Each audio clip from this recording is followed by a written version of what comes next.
welcome to our second workshop presenter, Mark Skipper. I'd like to introduce him now. He's District 6's 2017 International Speech Contest champion. His winning speech is titled, "The Power of a Hug." Mark is often greeted by fellow Toastmasters with, "Aren't you that bro hug guy?" Here's the video of his win, followed by Mark's pointers on what to do before and during the speech competition. Mark. The Power of a Hug, Mark Skipper.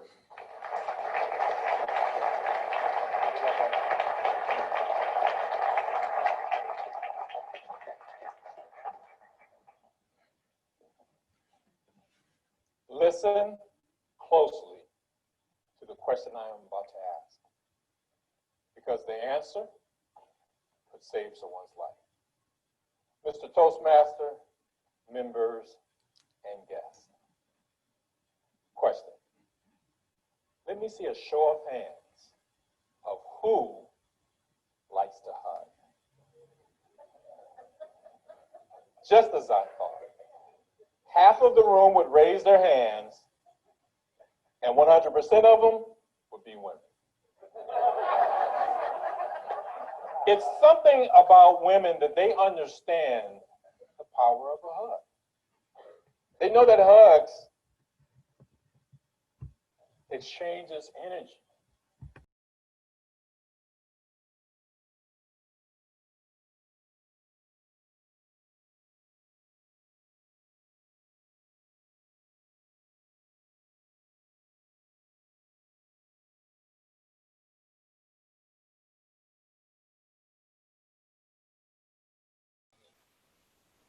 We've lost your sound, Mark.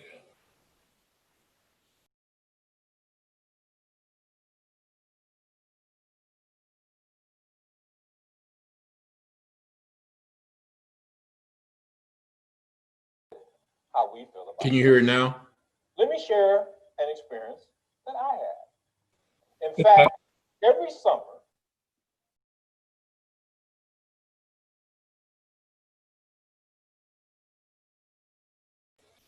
And now it's gone again.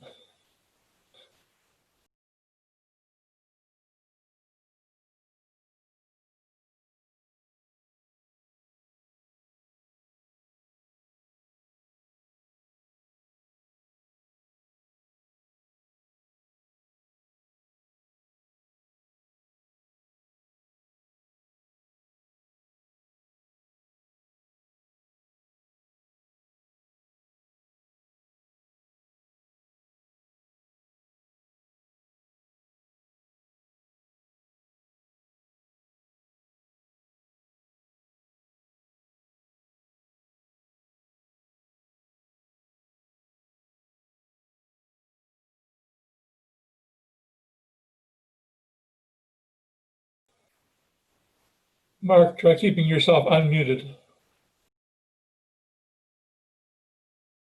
as I got older, I began to notice that men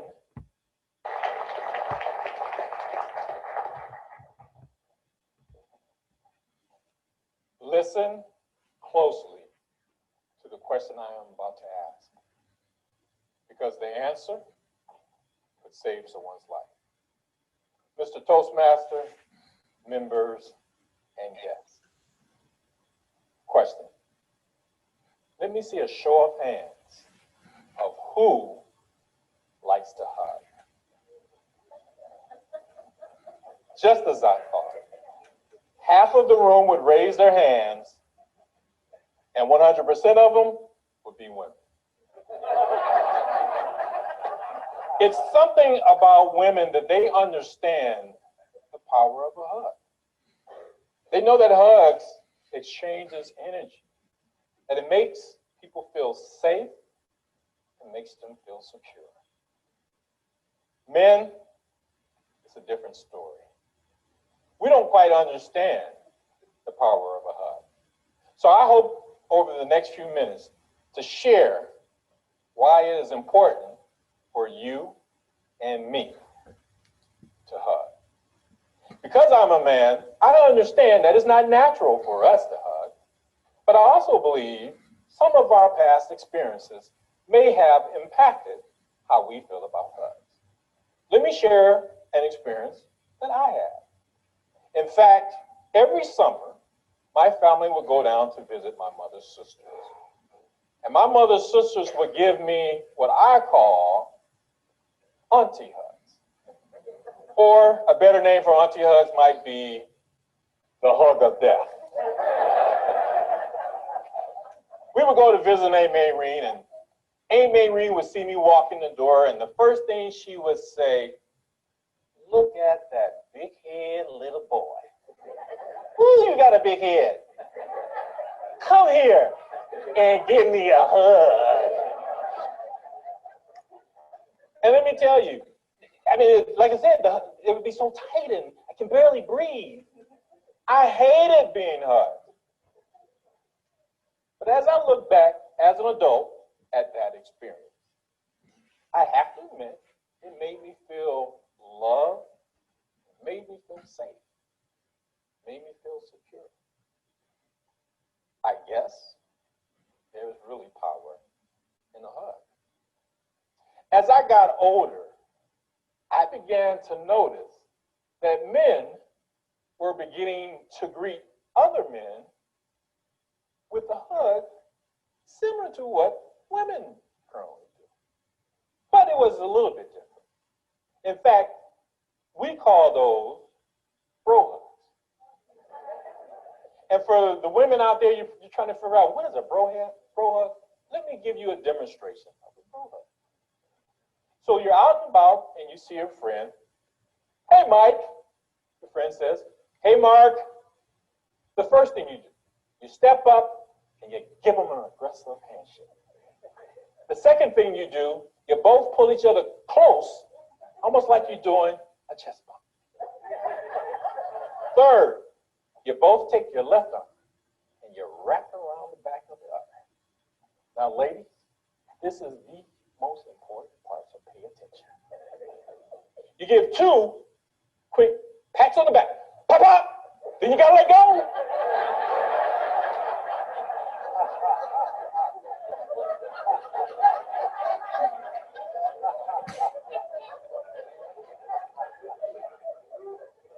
Because if it lasts more than 2 minutes, it's no longer a bro hug. So I think every man that's out there that has ever done a bro hug would admit that you feel pretty energized after you do that with a friend. There is power in a hug. This third story I want to tell you. Now, really listen to this. The first thing talking about the ant hugs was more of how it makes you feel. The bro hug, how the two of you feel. But in this story, it's really about when you give a hug, how it makes someone else feel. I met this guy last summer by the name of Terrence Tapp. Terrence travels around the country and he makes inspirational speeches at a high school. He's helping teenagers to deal with the crazy things that teenagers just have to deal with.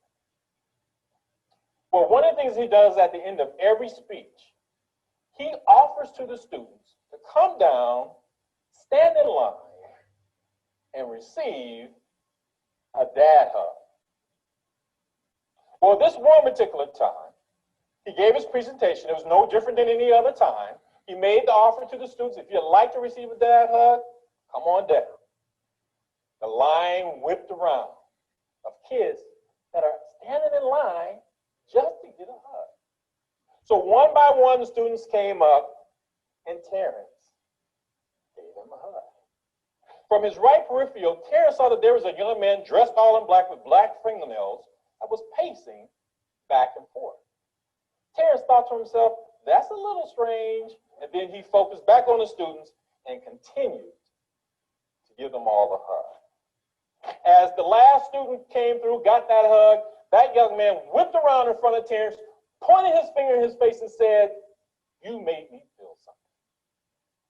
Then out of nowhere, he gave Terrence the biggest bear hug he had ever had. Terrence said, "You're the reason why I'm here." He then ran out the room, went to his first class.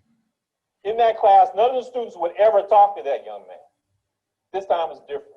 One of the students looked at him and said, "Did Terrence give you a hug?" And he said, "You know, that was the first time I'd ever received a hug."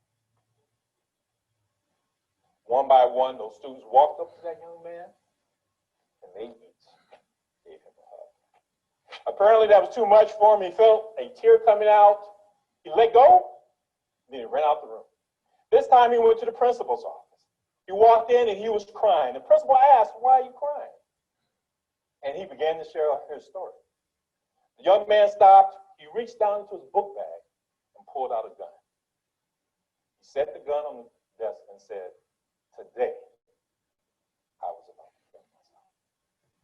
If there's any reason that you can think that there is not power in a hug, I hope that has changed your mind.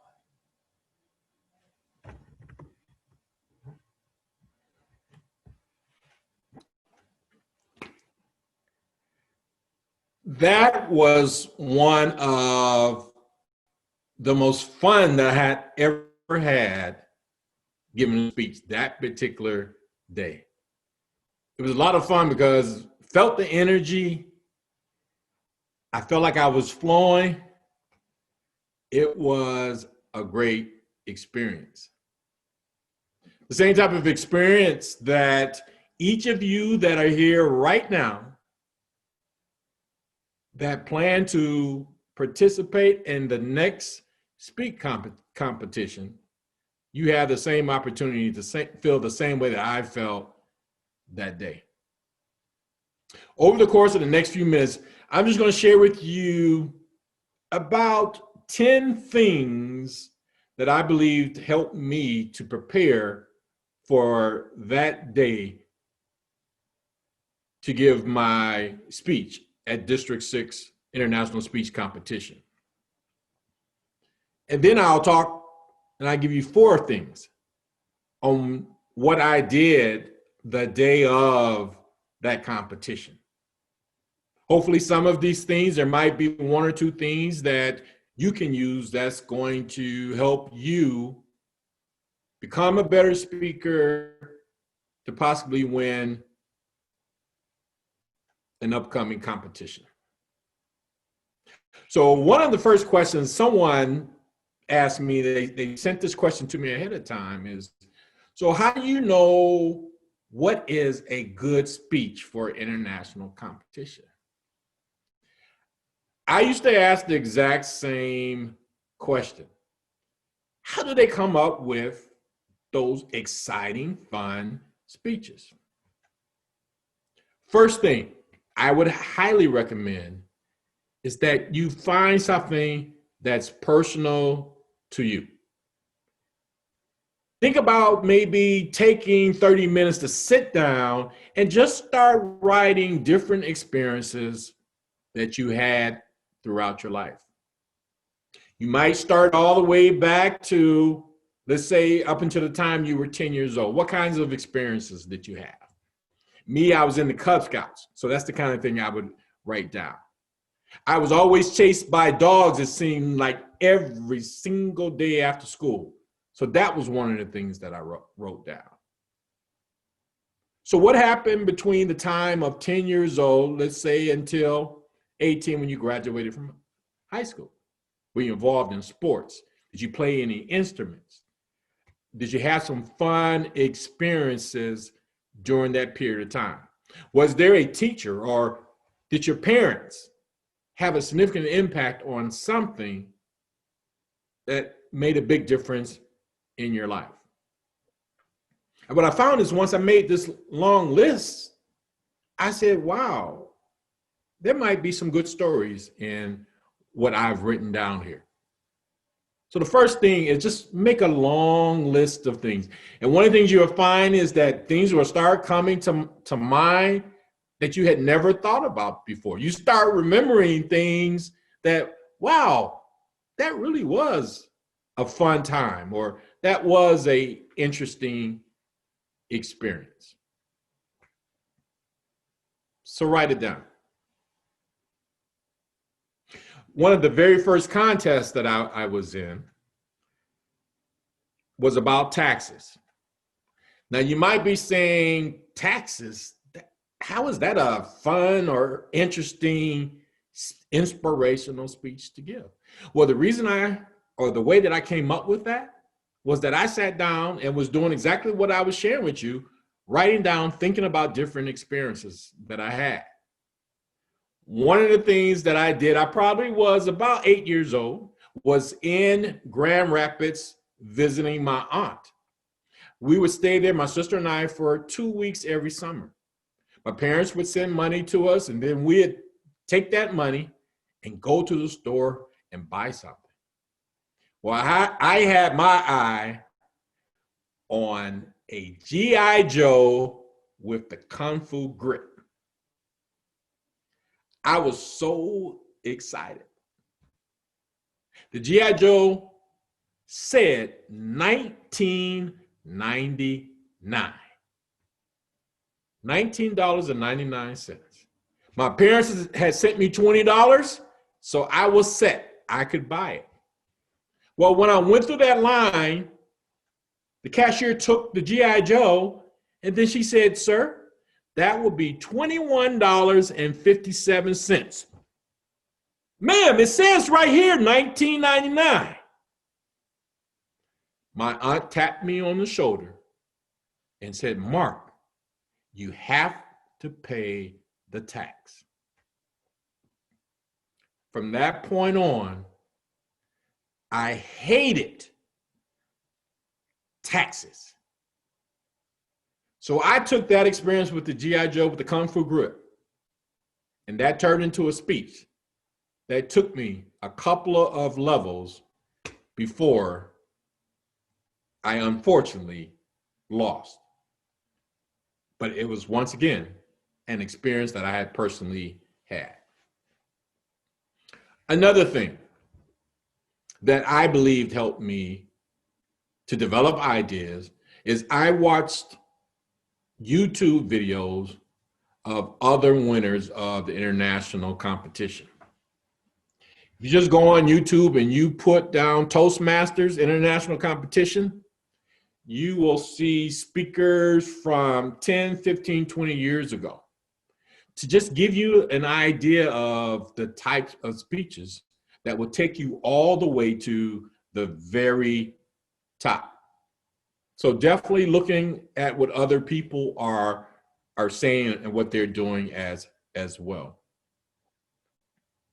So as I came up with these ideas, making sure that I had some things that were humorous in it. Even if it was a serious topic, a serious subject, humor really does draw people into your presentation. For instance, when I did the speech we just saw, I over-exaggerated the experience with doing the bro hug and the hugs that I received from my aunt, which led up to the serious part of the presentation, which was at the very end. So by the time I got to that real serious part, for the most part, people were into what I wanted to share because they were laughing throughout the presentation.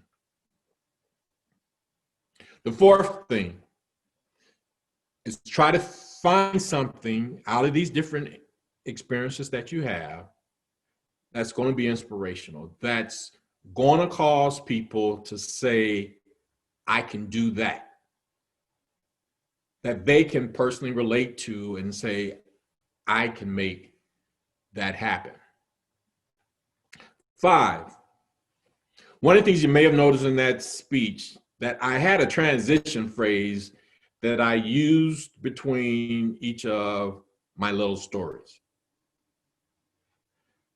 There's power in a hug. I used that to transition from one story to the next. So find something in your story that's catchy that you can use throughout the presentation. Once again, as you're looking at all of your different experiences, try to find one that is going to be relatable to most people.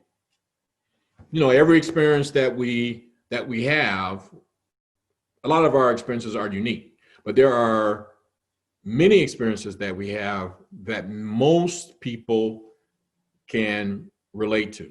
While I'm sure many of you love dogs and you were never afraid of dogs, there's a lot of us that were just petrified of dogs. So once again, finding something that people can relate to.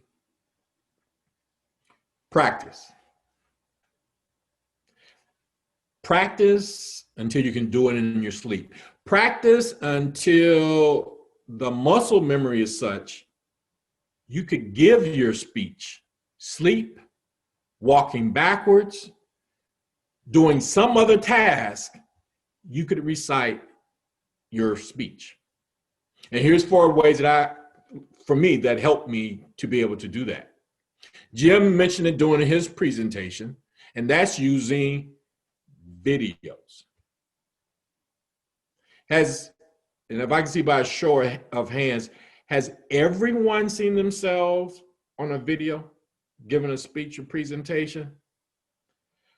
I don't know about you, but the first time that I saw myself on a video, I said, that's not me. That's because we see ourselves in our heads differently from the way that everybody else sees us. So a video gives us an opportunity to really see things from the perspective of our audience. I had a member of one of my clubs say to me, Mark, do you realize when you speak, you do this little grimace on your face all the time? And I thought to myself, grimace? But then when I saw the video, I said, you know what? She is absolutely correct. Videotape yourself beforehand. Then you can identify all the little things that you do that you like, and maybe in some cases that you don't like, that you can make an improvement and a change on. You know, even watching the video a few moments ago, I'm sitting there inside going, oh, I should have done this different. Oh, that really felt bad. Videos can help you improve your speaking. I visited a number of clubs. Once I got to the level, I'd won the district level, was now heading to the semifinals. So I went out and I visited about 15 other clubs practicing my speech. I wish someone had given me the advice before I started and said to me, every piece of advice is not at the same level of value. What I mean by that, you will have lots of people giving you advice about your speech. You should change this. You should add that. You should do this differently. In fact, why don't you just totally do a different speech? And I had a person almost do that to me after winning the district. He wanted me to pretty much change my entire speech. Well, one of the things I figured out after that experience, you should find a small group of individuals that you respect their input and focus on what they share with you, as opposed to listening to every bit of advice that comes from everyone every time they hear your speech. Because one of the things that I found out, and I tried this, by the time I had incorporated every bit of advice that was given to me, my speech didn't sound like my speech anymore. Let me say that again. That after I incorporated what everybody else was telling me I should change in my speech, my speech no longer sounded like my speech. So narrow it down who you actually listen to, so that it's a handful of people that you have a lot of respect for as their advice as it deals with speaking. The third thing, I would say, be yourself. So you think about some of the things I suggested earlier, going on YouTube and looking at some of the past speakers. Looking at the past speakers does not mean duplicate exactly what they do. When I was in my 20s, one of the speakers that I really got into listening to was Zig Ziglar. And some of you probably have heard of Zig Ziglar. One of the things I liked about Zig Ziglar, he was great at telling stories. He was great at giving names for different parts of his stories and presentations. And I said, man, I want to speak like Zig Ziglar. If I had only focused on being a better storyteller, that might not have been too bad. But one of the things that I found, instead of just doing that, all of a sudden, I started to have a country accent. You know how Zig sounds, right? He sounds like he's from the South. So I realized, wow, that's really not me.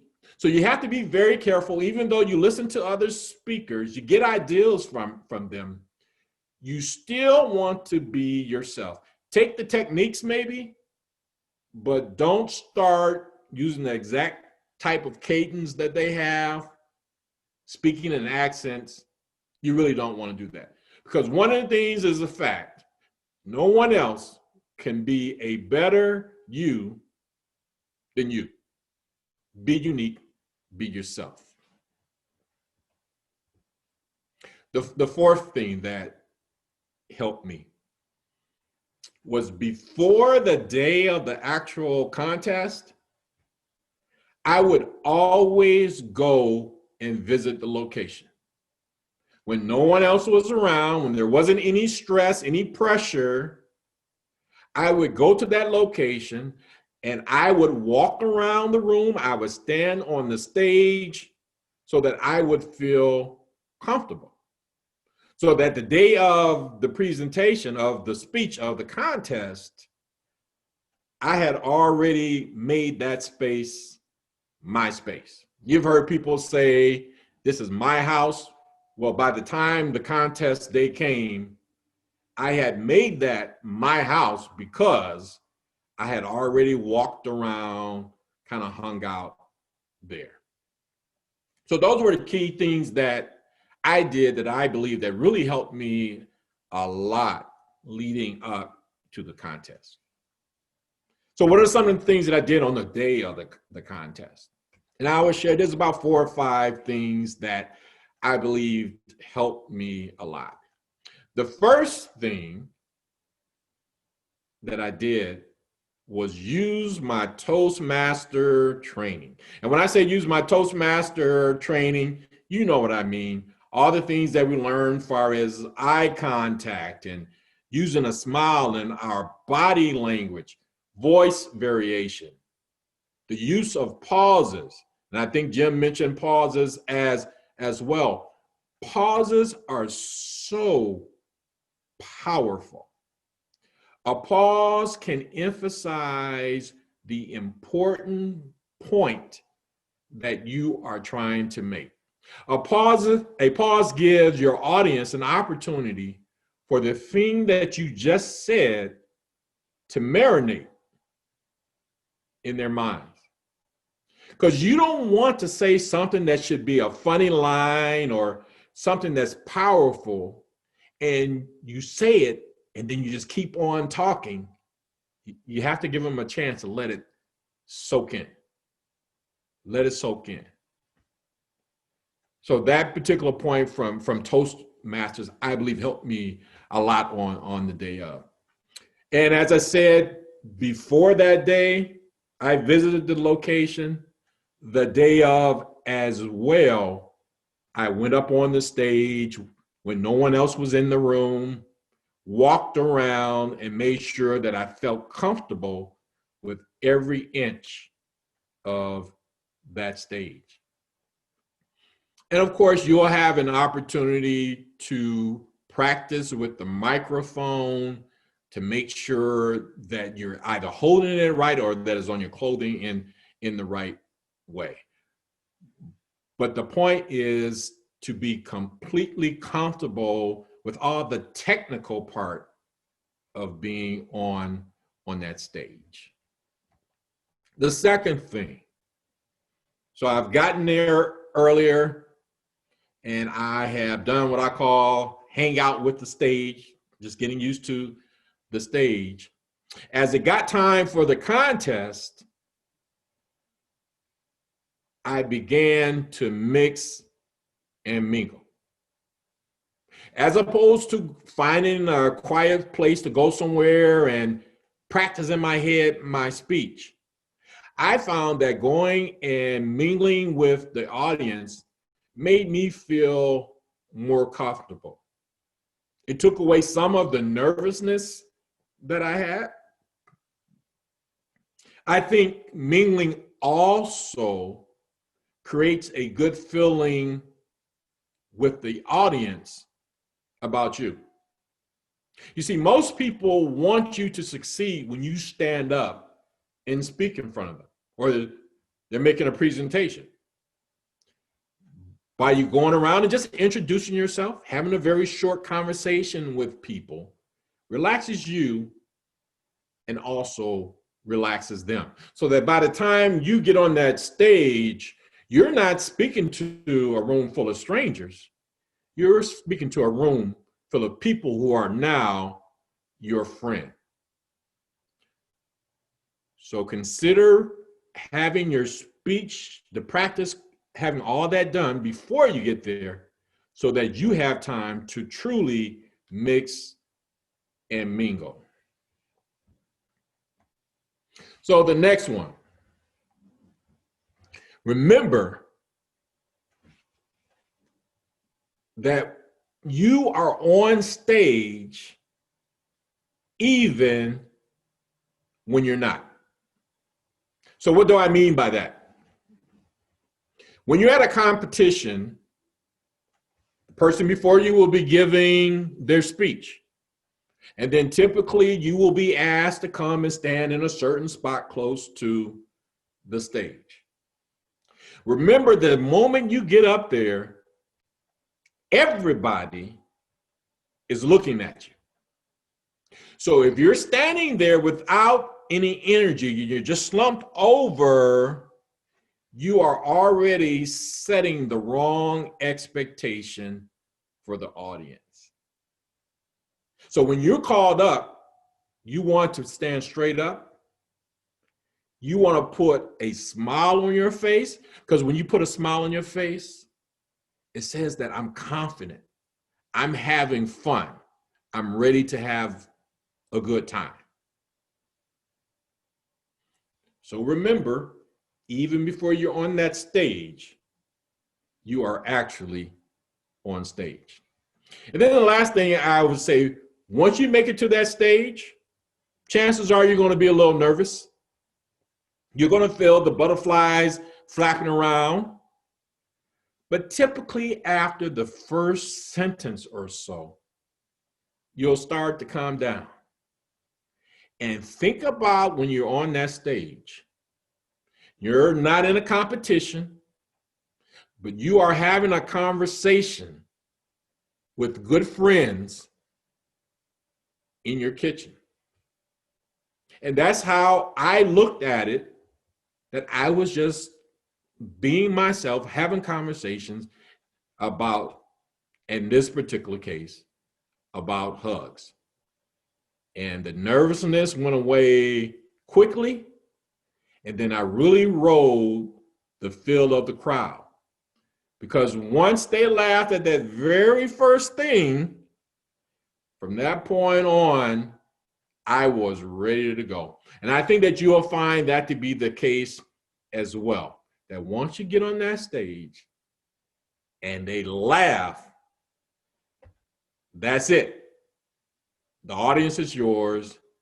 You have a fantastic time. So look at it as a conversation and not a competition.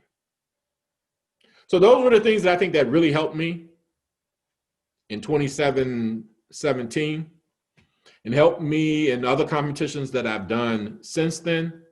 I would highly recommend that you have a conversation with Jim, because as Jim was speaking, I was thinking, wow, I probably should have had a conversation with Jim, because I saw a number of things I should have done differently and better. So working with people that are coaches can truly help take you to the next level. So with that, I think I will turn it over to our Toastmaster.